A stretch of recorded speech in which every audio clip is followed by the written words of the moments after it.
भारतीय reserve bank ने आम लोगों को बड़ा झटका दिया है, जहां उन्होंने दूसरी बार एमपीसी की बैठक में पॉलिसी रेट में कोई कटौती न करने का फैसला लिया है। आरबीआई के 6 में से 5 मेंबर्स ने रेपो रेट में कोई कटौती न करने का वोट किया।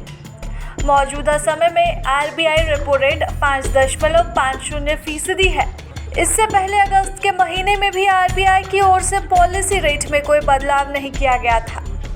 वैसे कई अर्थशास्त्रियों को उम्मीद थी कि आरबीआई सभी को सरप्राइज देते हुए रेपो रेट में 0.25% की कटौती करेगा, लेकिन ऐसा कुछ भी नहीं हुआ। आरबीआई के सामने महंगाई और टैरिफ की वजह से ग्रोथ में संभावित गिरावट के ऐसे कई कारण थे जिनकी वजह से रेपो रेट में कटौती की नहीं जा सकती थी।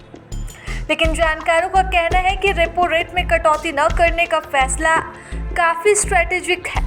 इसका कारण भी है क्योंकि रेट कट करने में ग्रोथ में इस वित्तीय वर्ष में कोई फायदा नहीं दिखता।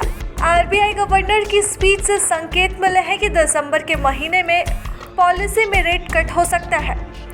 आरबीआई एमपीसी मौजूदा साल में रेपो रेट में 1% की कटौती कर चुका है, तो वहीं फरवरी और अप्रैल में 25 बेसिस पॉइंट की कटौती भी की गई थी, जबकि जून महीने में 50 बेसिस पॉइंट का रेट कट कर दिया गया था। वैसे आरबीआई की एमपीसी में महंगाई अनुमान में बड़ी कटौती थी।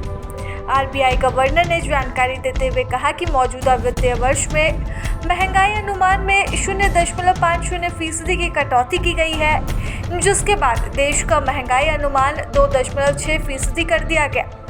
तो वहीं अगस्त की मीटिंग में यह अनुमान 3.1% किया गया था, जो कि पहले 3.7% था।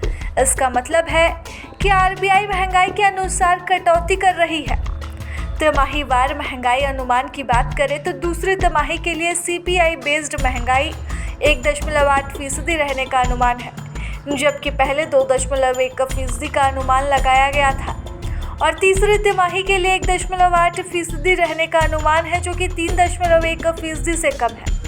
तो वहीं चौथी तिमाही के लिए महंगाई 4% रहने का अनुमान है, जबकि वित्त वर्ष 2027 की पहले तिमाही के लिए 4.5% रहने का अनुमान है, जो कि इकोनॉमी के बदलते घरेलू और वैश्विक परिस्थितियों के साथ तालमेल बिठाने के साथ साथ धीरे धीरे बढ़ने को भी दर्शाता है। अगर बात कोर महंगाई की करें तो 4.2% रही, जो दर्शाता है कि अंतर्निहित मूल्य दबाव काफ़ी हद तक नियंत्रित है। तो वहीं दूसरी ओर आरबीआई ग्रोथ को लेकर भी काफ़ी आशावादी दिखी।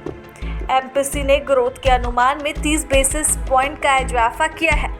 आंकड़ों की माने तो वित्त वर्ष में भारत की ग्रोथ रेट 6.8% रहने की संभावना है। इससे पहले आरबीआई का अनुमान 6.5% लगाया गया था। वैसे कई अर्थशास्त्रियों का यह भी अनुमान था कि आरबीआई ग्रोथ अनुमान में कोई बदलाव नहीं करेगा। Core inflation for the year and Q1 next year is also expected to remain contained. The MPC also noted that growth outlook remains resilient, supported by domestic drivers, despite weak demand. It is likely to get further support from a favorable monsoon, lower inflation, monetary easing, and the salubrious impact of the recent GST reforms. However, growth continues to be below our aspirations. Even though the growth projection for the current financial year is now being revised upwards, the forward-looking projections for Q3 and beyond are expected to be slightly lower than projected earlier. प्रभातखबर.com, विश्वास वही, रफ्तार नहीं।